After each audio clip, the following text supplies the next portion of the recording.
Le aprecio en esta mañana a Luisa María Alcalde, secretaria del Trabajo, que me tome esta llamada telefónica. Luisa María, secretaria, qué gusto poderte saludar. Buenos días, ¿cómo estás? Buenos días, Luis, muy bien, pues con el gusto de saludarte a ti y al auditorio también.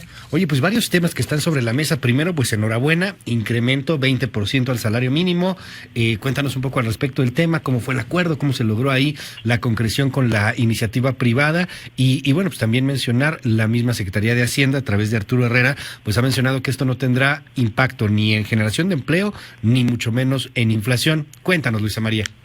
Pues un acuerdo histórico, quizá el más importante en los últimos 44 años, en consenso, en unanimidad con el sector empresarial, ¿no? Las diferentes industrias, con el sector obrero, sindicatos, que fuimos dialogando siempre en el entendido de poder ir por una ruta de recuperación del salario mínimo que pues durante décadas se mantuvo una política de estancamiento salarial, la productividad iba aumentando, pero el salario se quedó ahora sí que por debajo de la pobreza y perdió durante más de 30 años el 75% de su poder adquisitivo. Entonces, en una lógica que ya había iniciado este año, en 2019, como sabes bien, en 2019 hubo un incremento del 16% a nivel general, y 100% en la frontera, al doble en la frontera. Entonces fue monitoreando cuáles eran los efectos de este incremento y lejos del gran fantasma que se nos recetó durante muchos años de que se iba a disparar la inflación, de que iba a haber un caos económico, en realidad lo que pudimos observar en este año son impactos positivos. De entrada, que más de 1 millón de mexicanos salieron de la pobreza laboral.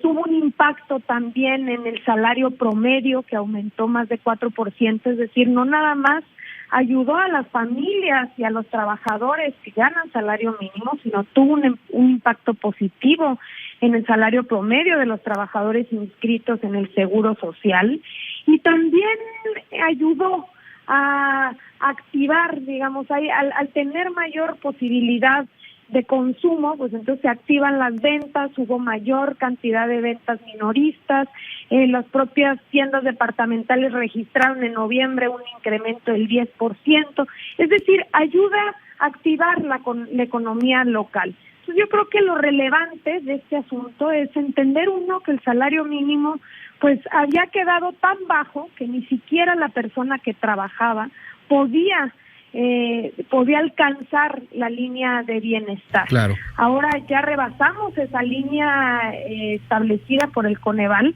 pero tenemos que seguir por esta ruta, porque la idea es que la persona que trabaja pueda no solo rebasar la línea del bienestar para sí mismo, sino para un dependiente económico que es la mayoría de las familias mexicanas. Y sigue siendo muy bajo. Veíamos ayer comparaciones de salarios mínimos con respecto a otros países. Chile, por ejemplo, en dólares son $390 mensuales. Pues acá andamos más o menos en unos 150, $160, ¿no? Mensuales. Entonces, pues sí, sigue siendo todavía bajo. Se supera ahí esta línea de bienestar, pero pues todavía hay muchísimo más que hacer.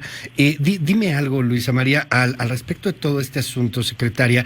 Hay un tema y hay programas que se han venido impulsando. Uno de ellos, pues, es uno de los programas estrella que diriges tú al frente de la Secretaría del Trabajo, el de Jóvenes Construyendo el Futuro. Estamos a días ya de que se cumpla un año del inicio de este programa, unas semanas más y estaremos a un año.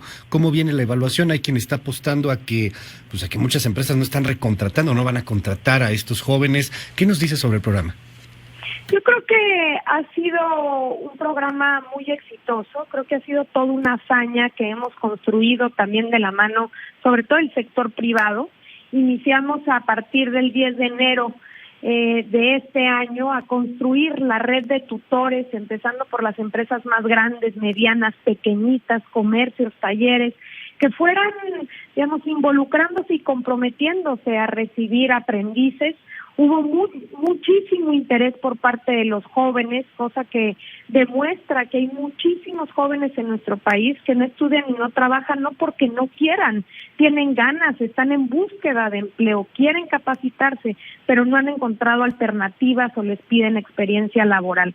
Eso se demostró en que más de 1 millón de aprendices pasaran este año por el programa y que realmente tuvieran este interés de capacitarse por 1 año. Entonces, hemos logrado esta vinculación entre tutores y becarios en las propias comunidades, en las zonas más alejadas de México, llegando al 98% de los municipios en México. Y creo que el próximo año tenemos que seguir, tenemos un rato, como bien indicas tú, que muchos de los jóvenes aprendices que se incorporaron este año se irán graduando, irán saliendo, porque recordemos que el programa es por 1 año, la beca de 3,600 se recibe por 1 año, igual que la capacitación. Entonces estamos construyendo un programa que le llamamos MES 13 y que tiene que ver con ofrecer un abanico de posibilidades para los jóvenes que van saliendo, en el entendido de que habrá algunos que se quedarán en los centros de trabajo, pero no todos. Hay, por ejemplo, el 15% aproximadamente de los jóvenes que ya consultamos quiere regresar a la escuela, quiere concluir ese último semestre de bachillerato o quiere entrar a la universidad, o por ejemplo, hay otros más que lo que quieren es abrir un negocio, quizá no quedarse en donde se están capacitando. Entonces la idea es que hemos venido construyendo con las diferentes dependencias este abanico de posibilidades que ayude a ellos a tomar una decisión para su futuro. ¿Podría estar la posibilidad, a ver, de entrada te aprecio que nos cuentes sobre este asunto, el programa se llamaría MES 13, son 900,000 aprendices, ¿no? Más o menos los que hay en el Más o país menos los que están activos. Los que están activos. De estos 900,000 habrá que ver cuántos son contratados por las empresas donde lo hicieron. ¿Tienen un estimado de cuántos podrían llegar a ser contratados en este punto? No, todavía no. Sabemos que digamos, hay jóvenes que incluso antes de haber concluido la capacitación, ya durante este año, pues no concluyen los 12 meses y ya los contratan con anterioridad, sobre todo aquellas empresas pues que no quieren que estos jóvenes que ya donde identificaron talento, pues se vayan. Entonces los han venido contratando. Tenemos, digamos, reportes de más de 40,000 jóvenes que en esta situación o fueron contratados en este centro de trabajo o en otros o consiguieron un mejor empleo, ¿no? Y pero no necesariamente. Serían muy pocos, ¿no? O sea, vamos a suponer 40,000 que ya han sido contratados, pongamos que sean 90,000, pues, estamos hablando del 10% del total de los chavos. Pero hay que recordar una cosa, eso es sin haber concluido el programa. Todavía no concluye el año de capacitación. La idea es 1 año de capacitación y que una vez que concluye ese año de capacitación, pues entonces puedan, en su caso, ser contratados o conseguir otro empleo, pero ya teniendo de entrada un certificado, ¿no? Que les ayude a estos jóvenes a tocar puertas de mejor manera, porque ya tendrán no solo la experiencia del año, sino también este diploma, digamos, que les ayude a meterlo en su En su currículum, por supuesto. A ver, hoy tienes 40,000 que han sido recontratados, estamos hablando de pues más o menos el 5% de todo el programa que han sido contratados, no recontratados, que han sido contratados y que no quieren las empresas que se vayan. Yo pues te insisto, haciendo más o menos una proyección, uno diría en números muy optimistas, pues a lo mejor 10%, 15% de los chavos que hicieron este servicio de aprendizaje pues serían contratados. Habrá que esperar los datos, ¿no? Habrá que esperar los datos, tendremos que esperar y hacer un balance más adelante. Yo creo que serán más. Hay que, insisto, recordar que todavía no concluye ni siquiera 1 año de capacitación. Es decir, el programa como tal lo fue planteado a las empresas, pues todavía no concluye ese año. ¿Cuándo empezó? Entonces, empezó el 10 de enero. Entonces vamos a tener a los primeros el próximo año. Iremos haciendo este seguimiento de los jóvenes y como te decía yo, la idea es que se abran sus posibilidades de futuro, ya sea entrando al mercado laboral o en todo caso regresando al sistema educativo o si quieren también en la idea de ser emprendedores, tenemos muchos que lo que están realmente pensando es que una vez que ya aprendieron el oficio, por ejemplo, Quieren pues hacerlo puedan... ellos. Así es, ¿no? Lo que quisiera preguntarte, ¿no hay en este programa de Mes 13, no se consideraría el asunto de quitarles las becas, o sí? O sea, porque pues hay quien ha acusado, y lo sabes bien, a este programa de clientelismo, cosas por el estilo. Un asunto político, todo desgraciadamente se termina politizando. Yo te pregunto, Luisa María Alcalde, secretaria del Trabajo, en este programa de Mes 13 se trata de seguirlos apoyando. Por ejemplo, quien quiera seguir estudiando, ¿le seguirían dando esta beca? No, la beca de Jóvenes Construyendo el Futuro es para trabajar, es para incorporarte a una actividad productiva y es por 12 meses.